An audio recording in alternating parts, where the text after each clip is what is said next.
क्या आप भी 2025 के लिए सीयूईटी की तैयारी कर रहे हो? तो ये गलतियां बिल्कुल मत करना जो मैं आज डिस्कस करने वाली हूँ। हजारों बच्चे ये सारी गलतियां करते हैं और अपने ड्रीम यूनिवर्सिटी तक पहुंचने से वंचित रह जाते हैं हर साल। तो आपको ये गलतियां नहीं करनी है। आइए हम बात करेंगे इस वीडियो में कि वो कौन कौन सी गलतियां हैं और इनसे कैसे बचे।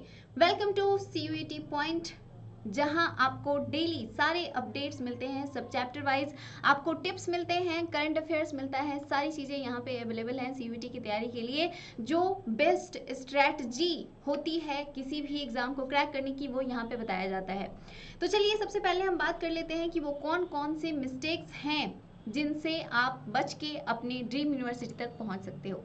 सबसे पहली गलती कि हम रैंडमली पढ़ाई करते हैं। सबसे पहला, रैंडमली कुछ भी पढ़ते हैं, कहीं से भी पढ़ रहे हैं, कुछ भी पढ़ रहे हैं बिना जाने समझे कि सिलेबस में क्या दिया हुआ है और क्या हमने ऑफिशियल सिलेबस को फॉलो किया है या नहीं किया है। बहुत सारे आप में से ऐसे स्टूडेंट हो जिनके पास अभी भी ऑफिशियल सिलेबस नहीं है, तो उसे डाउनलोड कीजिए। टेलीग्राम में हमारे ऑलरेडी पड़ा हुआ है, आप वहां से भी ले सकते हो। एनटीए की ऑफिशियल वेबसाइट से भी डाउनलोड कर सकते हो, क्योंकि अब आपके पास गलती करने का कोई स्कोप नहीं है।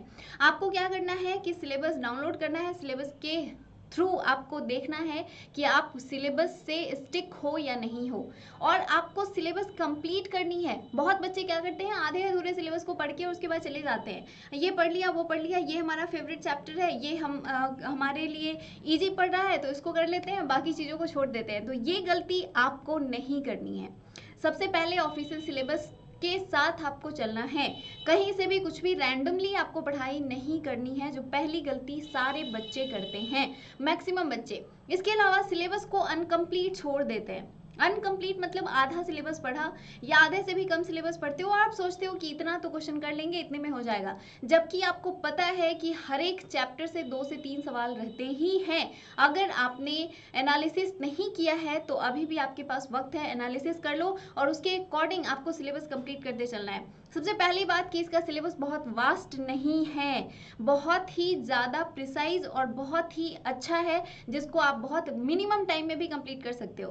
अब मैं ये बोल रही हूँ कि सिलेबस कंप्लीट करना है, तो बहुत सारे लोग प्रेशर में आ जाएंगे कि इतने कम टाइम में कैसे सिलेबस कंप्लीट करें। बिल्कुल आप कर सकते हो, अगर आप एक प्लानिंग के साथ चलो, एक स्ट्रैटेजी अपना के चलो, तो आप कर सकते हो अभी भी सिलेबस कंप्लीट। कैसे करना है वो मैं आपको बताऊंगी। अगर आप चाहते हो कि मैं इसके ऊपर वीडियो लेकर आऊँ तो कमेंट जरूर करना, मैं इसके ऊपर अलग से वीडियो लेकर आऊंगी, जिसमें आपको बताऊंगी कि आप इन बचे हुए दिन में, यानी कि 20 दिन 25 दिन जो भी आपके पास समय बचा है, उसमें आप सिलेबस को कैसे कंप्लीट करोगे। सेकेंड मिस्टेक, सिलेबस कंप्लीट होना चाहिए। इसके बाद बच्चे क्या करते हैं कि पीवाईक्यू नहीं देखते हैं। बहुत सारे स्टूडेंट्स को मैंने देखा है जो कभी पीवाईक्यू नहीं देखते हैं, जो तीसरी गलती वो सबसे ज़्यादा करते हैं। आपको पीवाईक्यू देखना है, बहुत ज़्यादा साल तो है नहीं, 2022 23 24 3 साल के ही पेपर आपको देखने हैं, तो कोई बहुत बड़ी भूचाल नहीं आ जाने वाली है आपकी ज़िंदगी में अगर आप इन पीवाईक्यू देख लो तो आपको सबसे पहले तो पीवाईक्यू देखना है, वहां से एनालिसिस करना है कि आप कौन कौन से चैप्टर्स के क्वेश्चन बना पा रहे हो और कौन से चैप्टर्स के क्वेश्चन आप नहीं कर पा रहे हो। जिनको नहीं कर पा रहे हो उनको नोट डाउन करोगे और उनको सबसे पहले पढ़ोगे। देखो यहाँ पे मैं मिस्टेक्स के साथ साथ उनको रिजॉल्व करने का तरीका भी बता रही हूँ, इसलिए वीडियो को लास्ट तक जरूर देखिएगा। तो आपको क्या करना है, पीवाईक्यू से एनालिसिस करना है कि आप कहाँ पे वीक हो, किस चैप्टर का क्वेश्चन आप कर पा रहे हो, किस चैप्टर का नहीं कर पा रहे हो। उसके बाद आपको एक क्लियर विजन मिल जाएगा कि मुझे कहाँ पढ़ाई करनी है और किस तरीके से अपने टारगेट तक पहुंचना है। चौथी गलती जो सारे बच्चे करते हैं, मल्टीपल रिसोर्सेज से पढ़ते हैं और सेल्फ स्टडी को कंप्लीटली अवॉइड कर देते हैं। मल्टीपल रिसोर्सेज मतलब कभी इस चैनल पे पढ़ लिया, कभी उस चैनल पे पढ़ लिया, कभी ये कोचिंग, कभी वो कोचिंग, कभी ये बुक भी ले लेते हैं, अरे कोई फ्रेंड मेरा वो बुक पढ़ रहा है, अरे उसकी दीदी तो इस बुक को पढ़ के उन्होंने सीयूटी निकाला था। तो आप इन सब चक्करों में क्या करते हो, बहुत सारे रिसोर्सेज के चक्कर में पड़ जाते हो। ये नहीं करना है, कोई एक पर्टिकुलर सोर्सेज से ही आपको पढ़ाई करनी है। अगर आप किसी चैनल पे पढ़ रहे हो तो आप वहीं पे पढ़ो और कहीं पे भी मत भटको। बाकी न्यूज के लिए आप भटक सकते हो, लेकिन पढ़ने के लिए नहीं भटको। इसके अलावा आप जो प्रिसाइज स्टडी मटेरियल्स है उनको लो, ये नहीं कि आप पूरा पहाड़ दे दिया गया है, पूरा पहाड़ आप नहीं चढ़ पाओगे। आप उन्हीं चीज़ों को पढ़ो जो टारगेटेड एग्जाम्स के लिए प्रिपेयर की गई हैं। आप इसके लिए हमारा स्टडी मटेरियल भी ले सकते हो, अगर आपने कहीं और से लिया हुआ है तो आप उसे ही पढ़िए और कहीं से कुछ भी पढ़ने की जरूरत नहीं है। अगर आपके पास कुछ भी नहीं है तो एनसीईआरटी पढ़िए, क्योंकि एनसीईआरटी सबका राजा है, सबका बॉस है। अगर आपने एनसीईआरटी को इग्नोर करके आगे बढ़ने की सोची है तो आप नहीं कर सकते हो, क्योंकि जो क्वेश्चन बन रहे हैं वो एनसीईआरटी से आ रहे हैं, एनसीईआरटी के क्वेश्चन पूछे जा रहे हैं, एनसीईआरटी के इनबॉक्स आउटबॉक्स, ये सारे सवाल वहां पे आपके लिए बहुत ज़्यादा जरूरी हो जाते हैं। तो ये आपको करना है और सबसे ज़्यादा आपको सेल्फ स्टडी पे फोकस करना है। इससे पिछले वीडियो में मैंने आपको बताया था कि आपको क्या करना है, सेल्फ स्टडी कम से कम 6 आवर पर डे करनी है। और इस 6 आवर में मैंने सब्जेक्ट डिस्ट्रीब्यूशन भी किया था कि हर एक सब्जेक्ट को आपको कैसे पढ़ना है। जैसे लैंग्वेज के ऊपर आपको 1 घंटा देना है, आप डोमेन के ऊपर 3 से 4 घंटे दोगे, और आप जीएटी के लिए कम से कम 2 घंटे दोगे डेली।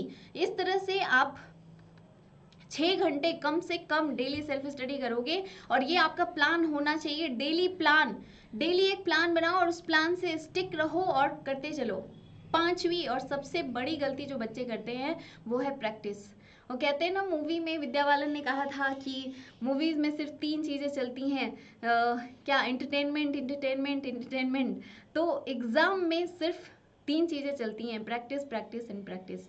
अगर आपने प्रैक्टिस नहीं करा है तो एग्जाम में आप बहुत अच्छा परफॉर्म नहीं कर सकते हो। अब प्रैक्टिस कैसे करना है, तो आपको मॉक देना है, मॉक से ही आपका प्रैक्टिस होगा।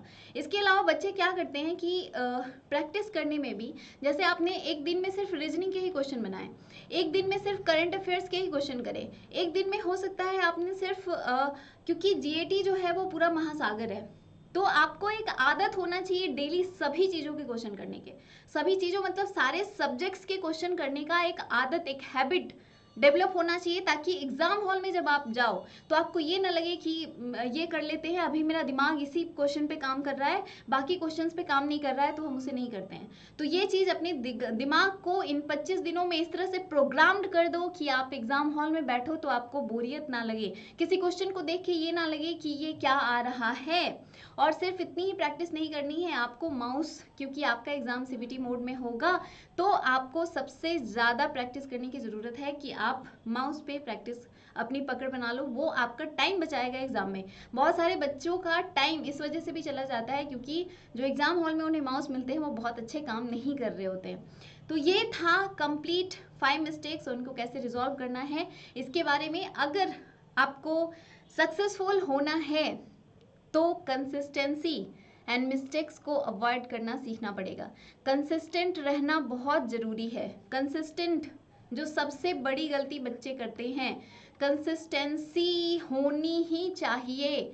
मतलब डेली आपको पढ़ना है तो डेली पढ़ना है, आपको अवॉइड नहीं करना है कि आज नहीं पढ़ेंगे, कल पढ़ लेंगे, परसों पढ़ लेंगे, ये सब्जेक्ट अरे रह गया, वो हो गया, बहाने बिल्कुल नहीं चलेंगे अभी के टाइम पे। तो ये 25 दिन अपने आप को रेगुलेट कर लो, इन गलतियों से बचो जो भी मैंने आपको बताया है। इसके अलावा अगर आपकी कोई भी समस्या, कोई भी प्रॉब्लम, परेशानी है तो कमेंट कीजिए। हमारा व्हाट्सएप टेलीग्राम ग्रुप है, उसको ज्वाइन कीजिए। वीडियो पसंद आती है तो लाइक कीजिए, चैनल सब्सक्राइब कीजिए और अपने दोस्तों को भी शेयर कीजिए। Thank you so much for watching. मिलते हैं अगली वीडियो में।